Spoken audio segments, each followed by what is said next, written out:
My family told everyone I had failed. I sat quietly at my sister's promotion ceremony. Then his base commander turned toward me and murmured, "Wait.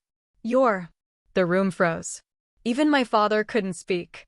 Can you imagine your own family, the people who should lift you up, spending years telling everyone you're a failure? Now, imagine holding a secret so massive, so absolutely shocking, that it could blow up their entire perception of you in a single, public moment. That's my story. It all came crashing down the day the base commander recognized me at my sister's promotion ceremony, and it changed everything between us forever. Honestly, for a long time, I never quite understood why I kept it all to myself. I'm Jessica Bennett, 34, and that day I was just quietly sitting there in civilian clothes, watching my younger sister Stephanie get promoted in the Air Force. You see, for years, my family had been telling anyone who'd listen that I'd washed out of the military, that I failed. They had no idea. No idea at all what my actual rank was, or what I'd truly achieved. I grew up in this tiny town in Connecticut, the kind where everybody knows your name. And more importantly, everyone knew my family, the Bennetts. We had this proud military legacy, stretching back generations. My dad? He retired as an Army colonel after 27 years. My grandfather was a Navy captain who fought in 2 wars. My older brother, Marcus, he followed tradition, too, joining the Marines and eventually making major. The Bennett name carried weight in military circles, but that weight, that legacy, it was only ever meant for the men. In our house, gender roles were etched in stone. Men joined the military to serve, to protect. Women? They supported from home, raised the kids, and kept the family legacy alive through their sons. That, according to my father, was the natural order of things. I can still hear him at family gatherings, his voice booming. Bennett men fight. Bennett women support. That's how we've survived and thrived. But me? I never fit that neat little narrative. From the youngest age, I was obsessed with military strategy, with leadership. While other girls played with dolls, I was devouring books about historic battles, military innovations. My dad's study was packed with tactical manuals, history books, and I'd sneak in there whenever he was gone. Hours would just melt away as I pored over maps, battle formations, completely captivated. When he caught me at age 10, instead of encouraging me, he just laughed. "That's cute, Jessie," he said, "but these are serious books for serious men. Why don't you go help your mother in the kitchen?" That moment, it should have crushed me, should have deterred me. But instead, it ignited something deep inside. A quiet, burning determination that would eventually define my entire life. I stopped sharing my interests with my family, but I never, ever stopped pursuing them. By high school, I was in JROTC, acing every subject and grabbing leadership positions in every single extracurricular I could. My teachers saw potential. My guidance counselor practically begged me to aim high. But at home, my achievements were always second tier. Always overshadowed by Marcus's military accomplishments or Stephanie's more conventional successes. Then came the first major gut punch, my senior year. I'd poured everything into my West Point application, late night studying, extra miles running, perfect grades. When the acceptance letter arrived, I was ecstatic. This was it. My chance to finally prove myself. That evening at dinner, I announced the news, my heart pounding, expecting to finally see pride in my father's eyes. Instead, he slowly put down his fork and gave me a look I'll never forget. It wasn't anger. It was worse. It was pure dismissal. "West Point," he scoffed. You won't last a week in basic training, Jessica. The military isn't for women like you. It'll chew you up and spit you out."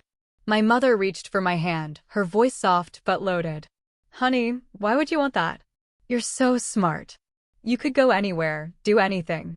Why throw away the chance at a normal life?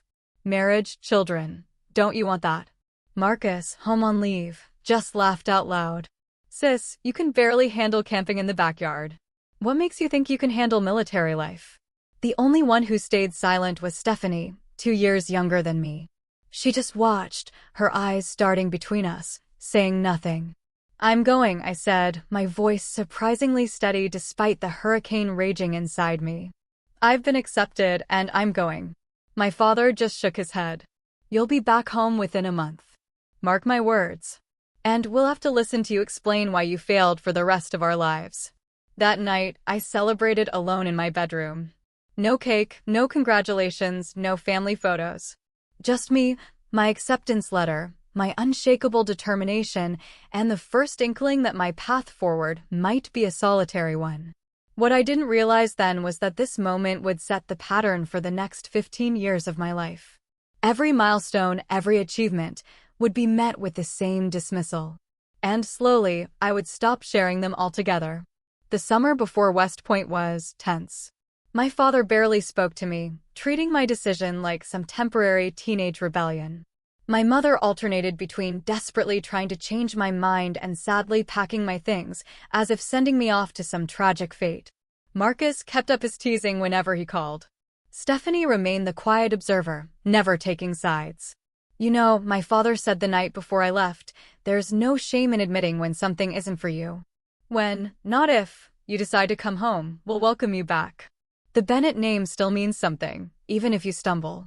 I nodded politely, but inside, I made a vow.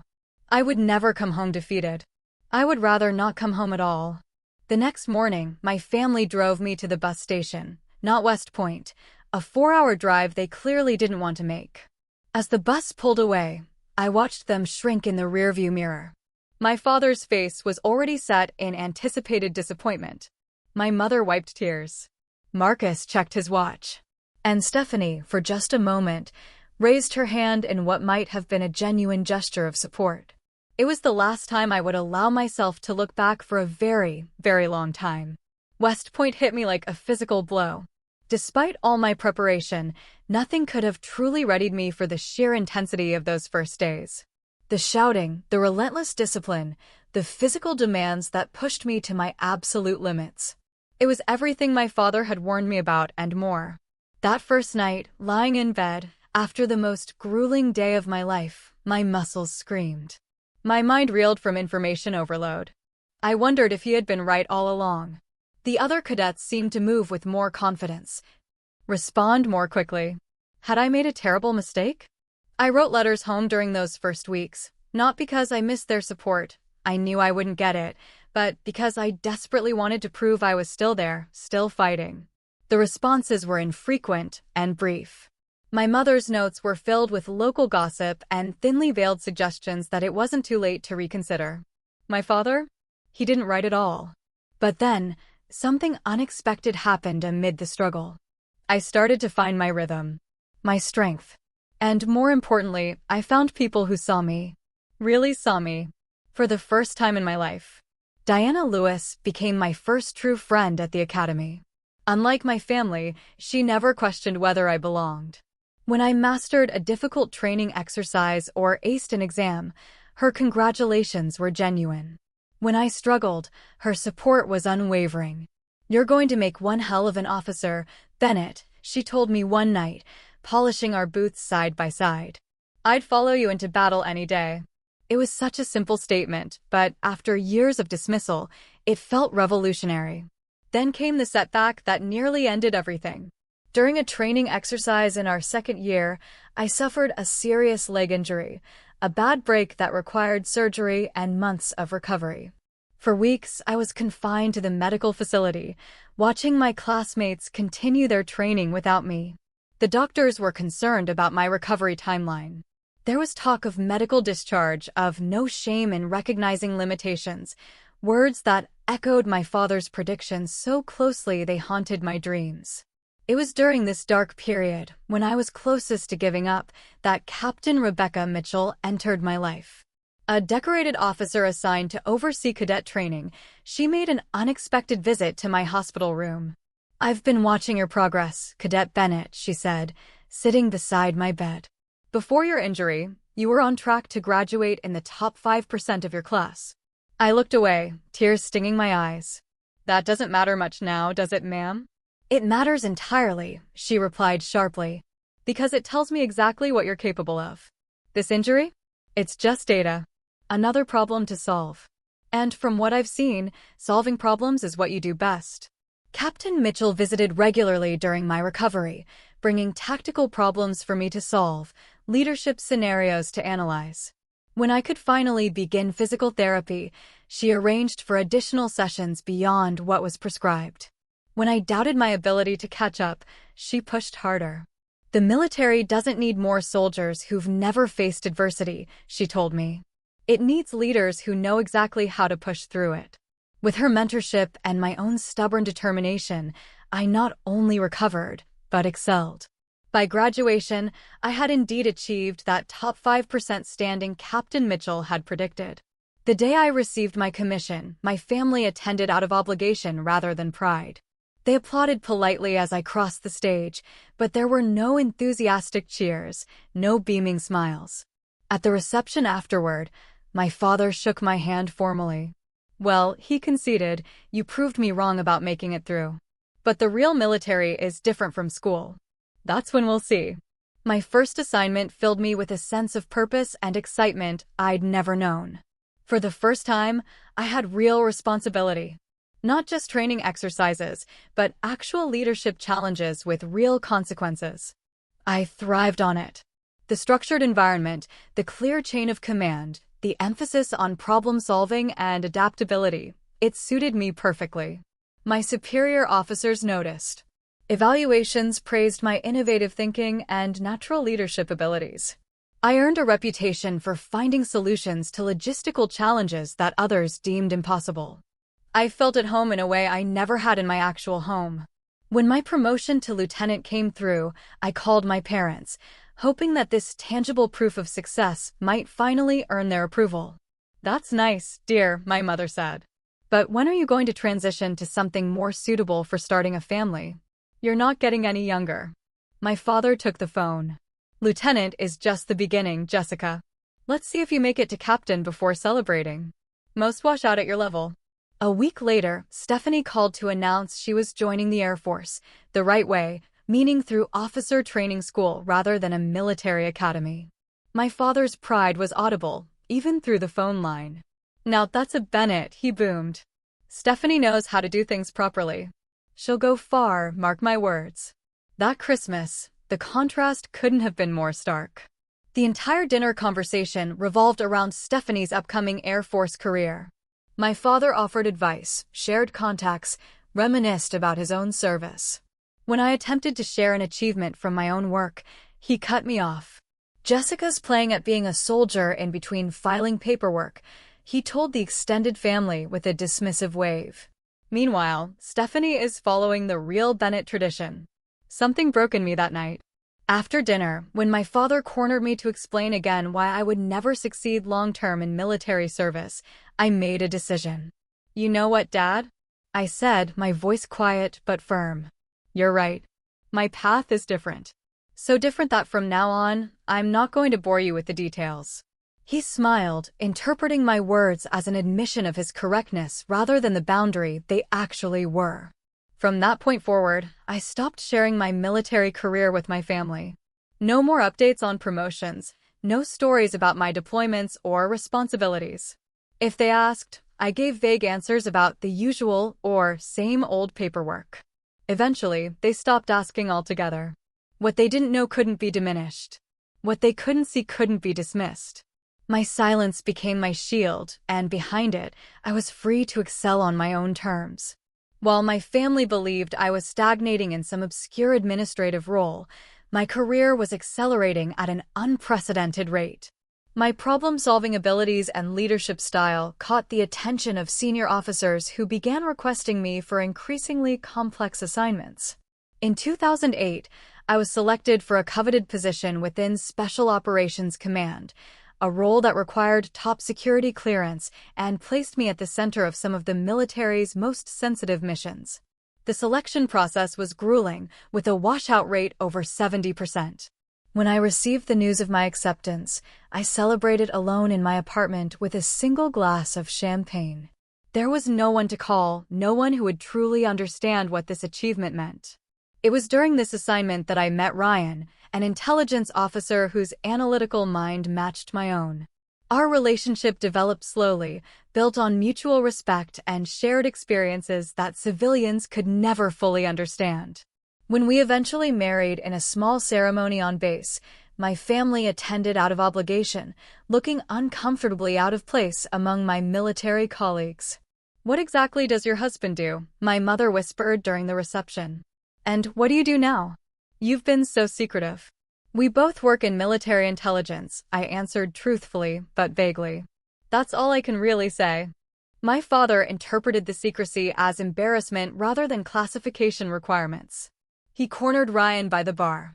"Jessica was always stubborn about the military thing," he told my new husband. "Never wanted to admit it wasn't for her. Good to see she found someone who understands the system better than she does."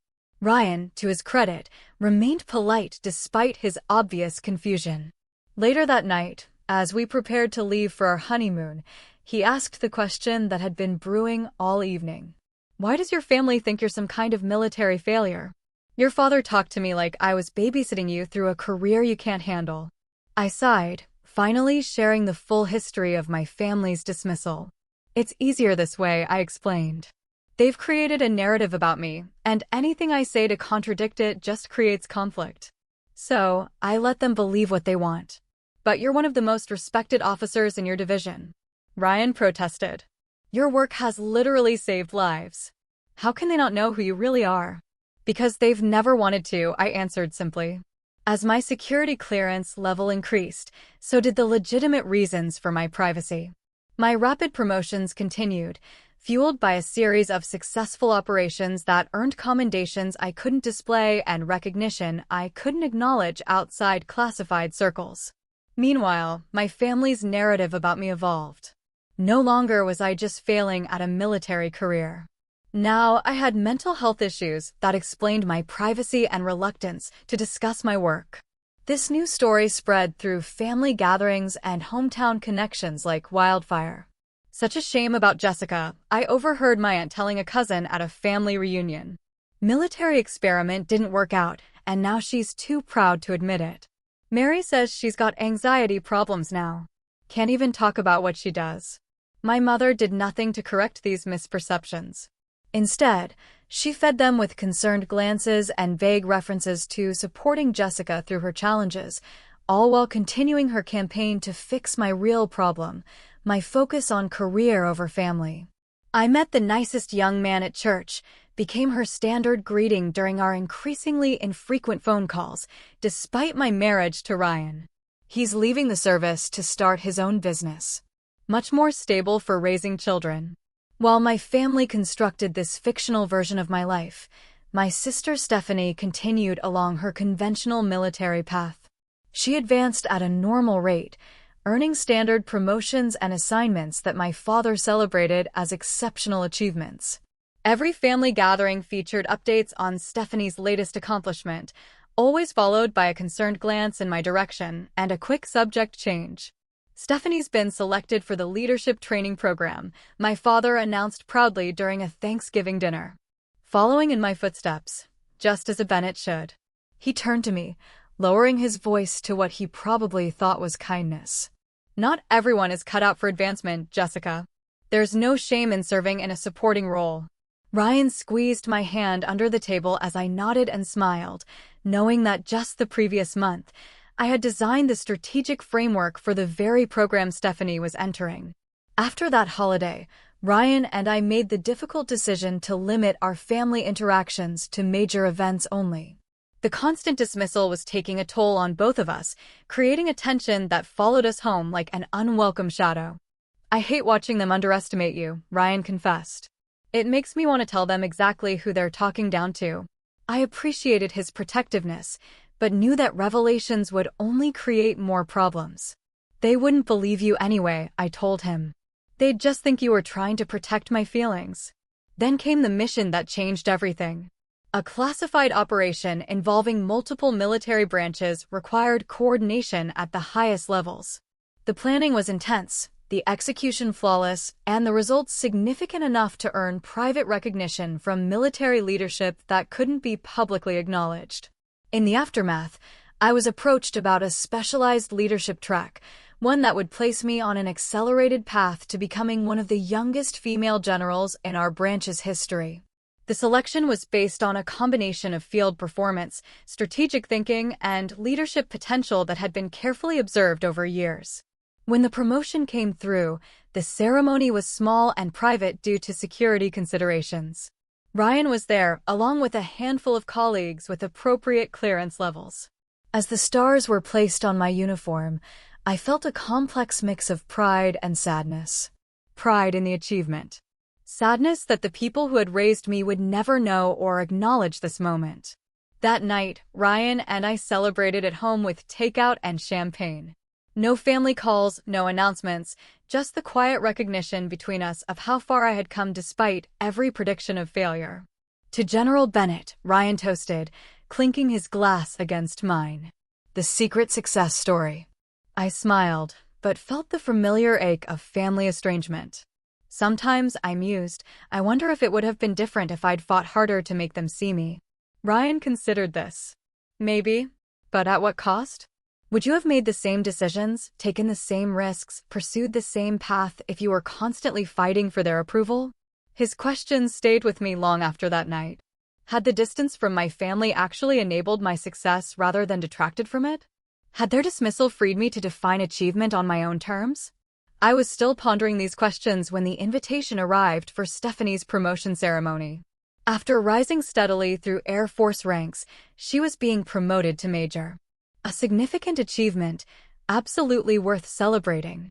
Despite our complicated history, she was still my sister. And so, after careful consideration, I decided to attend. What I couldn't have anticipated was how that simple decision would finally bring my two worlds crashing together in the most public way possible. The invitation to Stephanie's promotion ceremony sat on our kitchen counter for 3 days before I made my decision. My initial instinct was to decline politely, send a gift, and avoid another family gathering where I would inevitably be the odd Bennett out. But something, perhaps a lingering, foolish hope for reconciliation, made me hesitate. You don't have to go, Ryan said, watching me stare at the invitation for the 100th time. No one would blame you for protecting yourself. She's my sister, I replied simply. Despite everything, that still means something. If you do go, Ryan said carefully, how do you want to handle it? Will you wear your uniform? The question gave me pause. My uniform, with its stars and decorations, would make concealment of my rank impossible. It would force a confrontation I wasn't sure I wanted. Civilian clothes, I decided. This is Stephanie's day. I don't want to create a situation. Ryan nodded, though I could see the disagreement in his eyes. I have meetings I can't reschedule, but I can try to join you later if you want support. I'll be fine, I assured him, with more confidence than I felt. It's just a few hours. The morning of the ceremony, I chose my outfit carefully. A conservative blue dress that wouldn't draw attention. Minimal jewelry, hair pulled back neatly. Professional, but unmistakably civilian. As I drove to the Air Force Base, I rehearsed responses to the inevitable questions and comments, preparing myself for the subtle digs and dismissals that had become a family tradition. I arrived early, hoping to slip into the ceremony hall without much interaction, but my mother spotted me in the parking lot. Jessica, over here. She waved enthusiastically, as though we were the closest of families. My father and brother stood beside her, both in civilian clothes, but wearing their military pride like an invisible uniform. You made it, my father said, his tone suggesting he'd expected otherwise. Good to see you making an effort for your sister's big day. I wouldn't miss it, I replied evenly.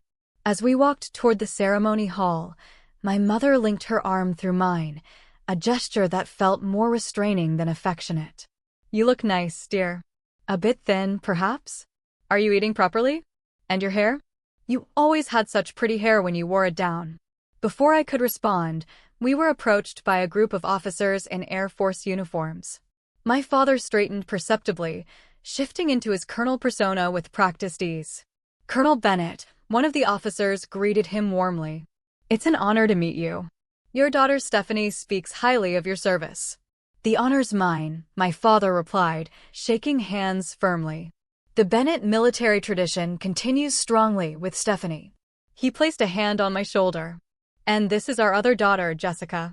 She tried the military route for a while, too, but it wasn't a good fit. The officers nodded politely in my direction, their interest visibly diminishing upon learning I was the civilian sister who couldn't hack it. Jessica has a desk job with the government now, my mother added in a stage whisper. We don't ask too many questions. She gets anxious talking about work. I felt heat rising in my cheeks, but maintained my composed expression. This was nothing new. Just another variation of the same dismissal I'd experienced for years. As we entered the ceremony hall, more introductions followed, each featuring some version of my failure narrative. My brother Marcus joined in, adding colorful embellishments about how he'd always known Jessica was too sensitive for military life. Remember when she cried during that war movie? He reminisced to a group of his Marine friends. Should have been our first clue that playing soldier wasn't going to work out for her. Throughout these exchanges, Stephanie remained uncomfortably silent. When our eyes met across the room, she offered a small smile that seemed apologetic, but made no move to correct the family narrative. Her silence felt like complicity. By the time we were seated, my jaw ached from maintaining a pleasant expression while being systematically diminished. The weight of years of dismissal pressed down on me, heavier than it had felt in a long time. I found myself contemplating a discreet exit, a sudden work emergency that could spare me the next 2 hours of this treatment. As I considered my escape options, memories flooded back unbidden. My father's prediction that I'd wash out of basic training. My mother's constant suggestions of more suitable careers. Marcus's mockery. Stephanie's silence. Year after year of achievements unacknowledged. Promotions uncelebrated. Contributions dismissed. I thought about the classified operations I directed. The lives saved through strategies I developed. The junior officers who looked to me for leadership and guidance. None of it existed in this room, where I was still just Jessica who couldn't cut it. Jessica who needed protection from her own failure. Jessica who had disappointed the family legacy. My hand moved toward my purse, ready to check my phone and fabricate that convenient emergency. Then I stopped. A new thought surfaced through the hurt. Running now would only reinforce their narrative. Staying, enduring this with dignity, was its own form of strength, one they would never recognize, but that I would know. I straightened in my seat as the ceremony began, focusing on the reason I had come, to support my sister. Whatever our complicated history, whatever her failure to defend me, she deserved this recognition of her hard work. I could give her that much, even if my family had never done the same for me. The ceremony hall filled with uniformed personnel and family members. The formal proceedings began with the posting of colors and the national anthem. I stood respectfully, my military bearing impossible to fully suppress despite my civilian clothes. As I prepared to endure the next hour of ceremonial proceedings, I had no idea that the carefully constructed boundaries between my two lives were about to collapse completely. The ceremony proceeded with military precision, formal speeches about duty and service, recognition of distinguished guests, acknowledgement of family sacrifices. I maintained my composed expression through it all, focusing on breathing evenly and not making eye contact with family members. Then came the announcement that Colonel James Harrison, the base commander, would preside over the promotions. My heart stuttered for a moment. Harrison. I knew that name. We had worked together on a joint operation just months earlier, a classified mission that had required coordination between our branches. He had reported directly to me during that operation. As Colonel Harrison strode to the podium, I subtly angled my body away and lowered my head slightly. Perhaps he wouldn't notice me in civilian clothes among the crowd. Perhaps military courtesy would prevent him from acknowledging me even if he did. Perhaps. His speech began standardly enough, recognizing the achievements of those being promoted and the significance of their advancement. I started to relax, believing I might avoid detection. After all, military service is a proud tradition, Colonel Harrison continued, scanning the audience as he spoke, one that extends beyond the individual to embrace entire families who support. His gaze reached my section and stopped abruptly. Even from a distance, I could see the momentary confusion in his expression, followed by recognition and surprise. A barely perceptible break in his speech followed before he recovered and continued. I kept my expression neutral, hoping against hope that he would maintain protocol and continue without acknowledging me. The rest of his speech passed in a blur as I contemplated the increasingly likely scenario that my carefully separated worlds were about to collide. After the formal promotion ceremonies concluded, Stephanie stood proudly in her new rank insignia, receiving congratulations from colleagues and superiors. My family clustered around her, basking in reflected glory. I stood slightly apart, offering a supportive smile when our eyes met, but maintaining a respectful distance from the military formalities. I was contemplating a subtle exit when I saw Colonel Harrison making his way through the crowd, directly toward me. His purposeful stride and direct gaze left no doubt about his destination. I straightened instinctively, military bearing taking over despite my civilian dress. He stopped directly in front of me, his expression still registering surprise beneath his professional demeanor. Then, in a voice just loud enough to be heard by those nearby, including my family, he addressed me with unmistakable respect. "Ma'am," he began, a question in his tone, then immediate certainty. "You're the General. General Bennett." The conversations around us stopped abruptly. My father, who had been mid-story about Stephanie's childhood determination, turned slowly. "I apologize for the informal setting, General," Colonel Harrison continued, either unaware of or undeterred by the sudden tension. "I didn't expect to see you here today. Your work on Operation Northern Compass was exceptional. We're still implementing your strategic framework across multiple bases." A heavy, impossible silence fell over our section of the room. I could feel my family's confusion and disbelief radiating like physical heat. "Thank you, Colonel Harrison," I replied evenly, my voice surprisingly steady. "It was a team effort. And today is Major Bennett's day, my sister. I'm here as family, not in an official capacity." His eyes widened slightly at the connection. "Your sister? I had no idea. That's remarkable. 2 Bennett women serving with such distinction. Your family must be incredibly proud." Before I could formulate a diplomatic response, my father stepped forward, his expression a complex mixture of confusion and disbelief. "There must be some mistake," he said stiffly. "My daughter Jessica works in an administrative position." "She's not." "No mistake, sir," Colonel Harrison interrupted respectfully but firmly. "General Bennett is one of our most decorated strategic leaders. Her work is largely classified, but her reputation within military leadership is frankly legendary." Other military personnel had begun to gather, drawn by the unusual interaction. An Air Force major approached, recognition dawning on his face. "General Bennett. The Jessica Bennett who developed the Integrated Response Protocol? It's an honor, ma'am. We just completed training on your methodologies last month." Another officer joined the growing circle. "General, your keynote at the Joint Chiefs Strategic Summit was transformative for our approach to multi-branch operations." As more military personnel approached with similar comments of respect and recognition, my family remained frozen in place. My father's face had drained of color. My mother's hand was pressed against her mouth. Marcus stared with undisguised shock, and Stephanie, her expression was the most complex of all, a mixture of surprise, confusion, and something that looked almost like betrayal. Colonel Harrison, now aware of the awkward situation, attempted to provide a graceful exit. "I apologize for interrupting your family celebration, General. Perhaps we could schedule a meeting next week to discuss the expansion of the training program." "Of course, Colonel," I said, a small, private sense of triumph unfurling within me. "My office will contact yours." With a respectful nod, he withdrew, taking most of the other officers with him. In their wake, the silence among my family was deafening. My father was the first to speak, his voice barely controlled. "What exactly is going on here, Jessica?" I met his gaze steadily.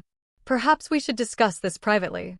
"Yes," my mother agreed quickly, her social instincts kicking in despite her obvious shock. "Let's find somewhere quiet." We moved as a unit to an empty conference room adjacent to the ceremony hall. As the door closed behind us, the questions erupted. "General," my father's voice was incredulous. "What kind of game are you playing?" When did this happen? My mother demanded, her voice tight. Why would you keep something like this a secret? There's no way. Marcus shook his head, still trying to process it. There's absolutely no way you outrank all of us. This has to be some kind of mistake. Stephanie remained silent, watching me with an unreadable expression. For a moment, I considered continuing my years-long practice of deflection and minimization. Then I looked at their faces, confused, angry, hurt, and realized the time for hiding had passed. Whatever the consequences, truth was the only path forward.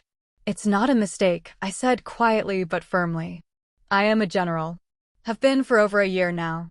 Before that, I held progressively higher ranks that I never discussed because it became clear very early in my career that my achievements would never be recognized as valid by this family. The bluntness of my statement seemed to stun them momentarily. But how? My mother finally asked, her voice a whisper. How could we not know? Because you didn't want to know, I replied simply. Because it was easier to believe I had failed than to reconsider your assumptions about who I could become. My father recovered his composure first, anger replacing his initial shock. He closed the distance between us, his voice lowered but intense. So this whole time you've been what? Laughing at us? Playing some kind of elaborate game? Letting us believe you were struggling while you were actually succeeding, I finished for him. No, Dad. I wasn't laughing. I was protecting myself from exactly this reaction. The disbelief, the questioning, the immediate assumption that something must be wrong about my achievement rather than your perception. My mother moved to stand beside him, her expression hurt rather than angry. But we are your family, Jessica. How could you keep something this important from us for years? All those holidays, all those conversations, were you just pretending the entire time? The genuine pain in her voice made me soften slightly. I wasn't pretending, Mom. I was compartmentalizing. After years of having every military achievement dismissed or diminished, I made a decision to stop sharing that part of my life. But, General, Marcus interjected, still struggling with the concept. That's not just any achievement. That's... He paused, military hierarchy clearly conflicting with his image of his sister. That's significant. That's historic. Yes, I acknowledged. It is. I'm one of the youngest women to achieve this rank in our branch's history. My work has primarily been in strategic operations and intelligence, most of it classified. The accelerated promotion track I was placed on is reserved for exceptional circumstances. And you never thought to mention this, my father demanded, his voice rising again. Not once in all these years? When exactly should I have mentioned it, Dad? I countered, years of suppressed frustration finally surfacing. When you told the Sullivan family at Christmas that I just couldn't cut it in real military service. Or when you explained to Grandpa that I had found my level in a desk job. Or maybe when you introduced me to your old military buddies as our daughter who tried the army but wasn't Bennett material. Each example landed like a physical blow. My father took an involuntary step back. I never said you did, Stephanie interrupted quietly, speaking for the first time. We all did. Or we stood by while it was said. We created a story about Jessica, she continued, looking around at our parents and Marcus. And we never questioned it. Even when the evidence didn't fit, even when she stopped talking about her work entirely, which should have been a massive red flag, we just incorporated that into our narrative, too. Her acknowledgement of the family dynamic struck me deeply. After years of her silence, hearing Stephanie articulate the truth so clearly was unexpectedly moving. My mother sank into a nearby chair, her social composure crumbling as the full reality set in. All this time, we've been telling everyone you couldn't handle military life. We've been pitying you. Oh, God, Jessica, what have we done? My father remained standing, his military bearing intact, even as his worldview visibly realigned. You should have told us, he insisted, though with less conviction. Regardless of our misconceptions, you should have set the record straight. I tried in the beginning, I replied. After my first promotion, after my special operations selection, after several commendations, each time the achievement was questioned, diminished, or attributed to affirmative action or connections rather than merit. Eventually, I stopped trying. Marcus, ever the tactician, shifted to practical questions. But how did you manage to keep this hidden? Promotions are public record. There are ceremonies, announcements. Most of my work has been classified, I explained. The security clearance required limits what can be shared publicly. My promotion ceremony was small and private. As for public records, did any of you ever actually look me up? Check my military status? Ask directly about my rank rather than assuming. Their silence answered for them. The confrontation might have continued, but a knock at the door interrupted us. Ryan entered, his expression a mixture of concern and relief at finding me. "Sorry I'm late," he said, crossing to stand beside me, his hand resting supportively at the small of my back. Meeting ran longer than expected. Did I miss anything important? The question, so innocent in its timing, struck us all as absurdly funny given the circumstances. Stephanie actually laughed, a short, surprised sound quickly stifled. "You could say that," I replied, the tension momentarily broken. "My family just learned I'm not a military failure after all." Ryan assessed the room, quickly reading the situation. The truth finally comes out. He extended his hand to my father. "General Bennett is one of the most respected strategic minds in the service, sir. Those of us who work with her consider it an honor." My father took his hand automatically, military courtesy overriding his emotional turmoil. Before he could respond, another knock came, and Colonel Harrison appeared in the doorway. "Excuse the interruption," he said formally. "General Bennett, I apologize, but there's an urgent matter requiring your attention." The timing couldn't have been more perfect or more awkward. Here was undeniable proof of my position, delivered just as my family was processing the revelation. "Of course, Colonel," I said. "I'll be right there." I turned back to my family. "I have to take this. But this conversation isn't over." "No," my father agreed, looking at me as though seeing me clearly for the first time in years. "It certainly isn't." As I moved to follow Colonel Harrison, Ryan remained behind, quietly saying, "I'll wait here and answer any questions I can." The urgent matter turned out to be relatively minor, a question about training protocol implementation that could have waited, but served as a convenient excuse to give me a moment of space. After resolving it quickly, I paused in the empty hallway, gathering my thoughts before returning to the family confrontation. Through the partially open door, I could hear Ryan's voice as he spoke to my family. "She never wanted to embarrass any of you," he was saying. "That's why she didn't correct the record publicly. But you should know that while you were telling everyone she failed, she was receiving commendations for operations that saved American lives." My father's response was too quiet to hear, but Ryan's wasn't. "With all due respect, sir, what you can't believe doesn't change the reality. Your daughter is exceptional at what she does. Anyone who's served with her knows it. The only people who don't are sitting in this room." I took a deep breath and re-entered the conference room. The atmosphere had shifted subtly, still tense, but with the first hint of possible reconciliation. My father turned to me, his military bearing still intact, but his expression uncharacteristically vulnerable. "I think we need to start this conversation over," he said quietly. "There's clearly a lot I don't know about my daughter." 1 week after Stephanie's promotion ceremony, we gathered at my parents' house for dinner, the first family meal in years that wasn't tied to a holiday or obligatory celebration. The invitation had come from my father, formally extended via phone rather than through my mother, as usual. That small detail itself signaled a shift in family dynamics. The atmosphere as we arrived was tentative, charged with unspoken questions and the weight of years of misunderstanding. My mother greeted us at the door, her usual social polish tempered by a new uncertainty. "Jessica. Ryan. Thank you for coming," she said, embracing me with uncharacteristic gentleness. "Please come in." My father waited in the living room, standing as we entered, a military courtesy I recognized but had never before received from him in this house. Marcus and Stephanie were already seated, their expressions a mixture of curiosity and caution. Dinner began awkwardly, with careful small talk about the weather and local news. No one seemed ready to address the elephant in the room until my father finally set down his fork and looked directly at me. "I've been doing a lot of thinking this past week," he began, his voice steady, but lacking its usual authoritative tone. And I owe you an apology, Jessica. Several apologies, actually.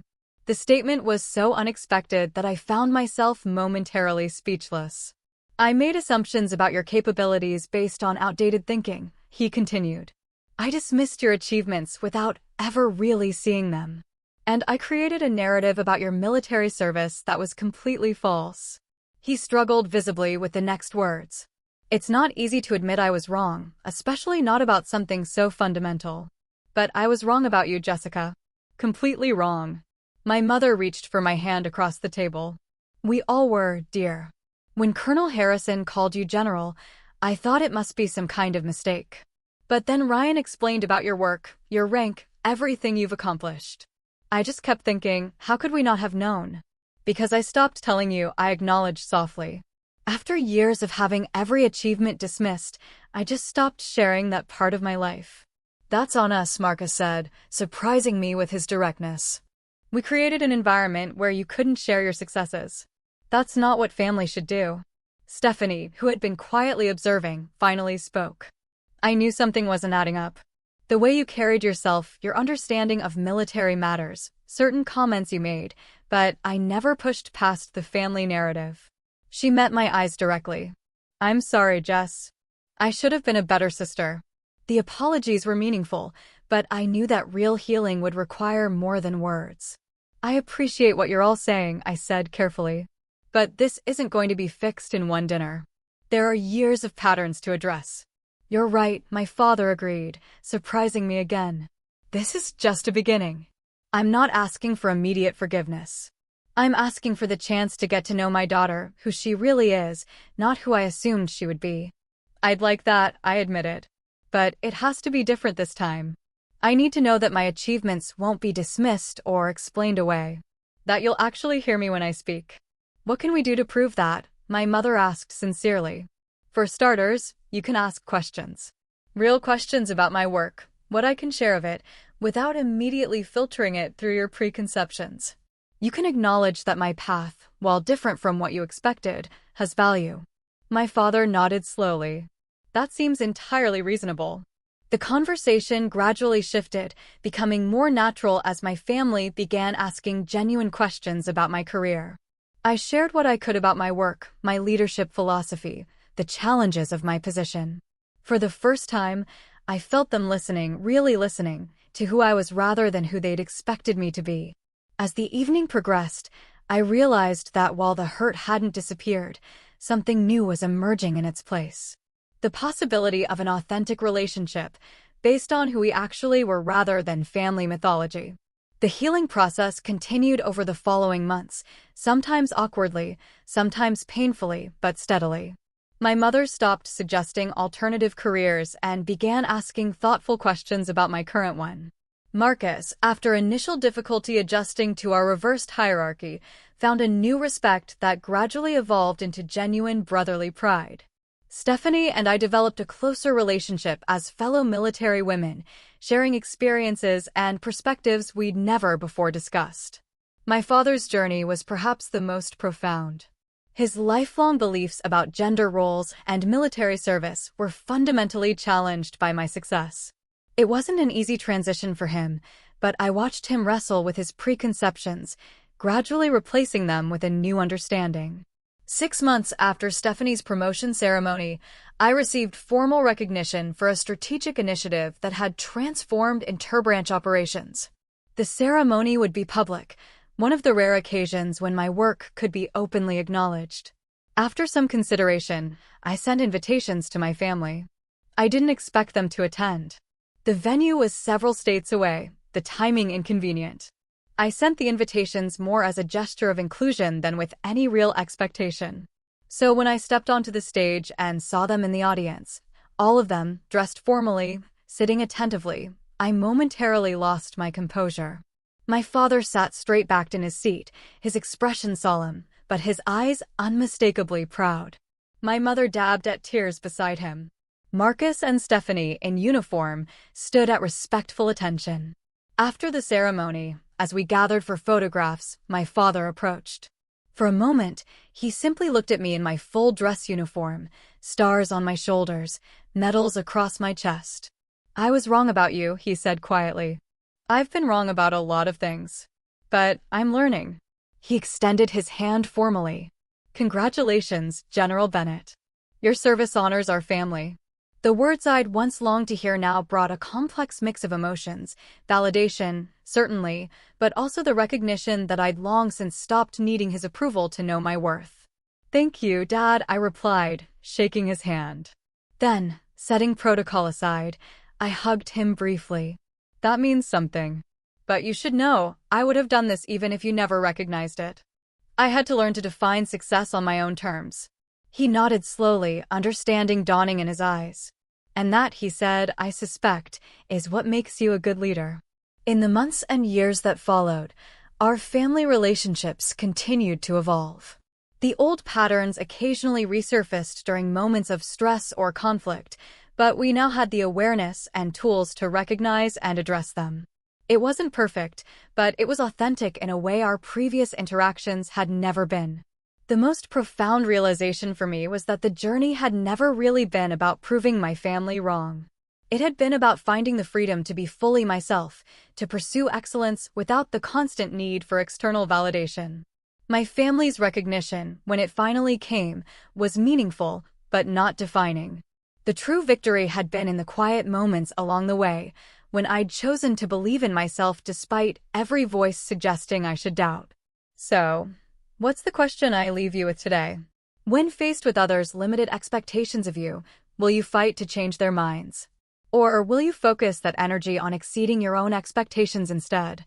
Sometimes the most powerful path isn't convincing others of your worth, but building a life so true to yourself that their opinions become irrelevant.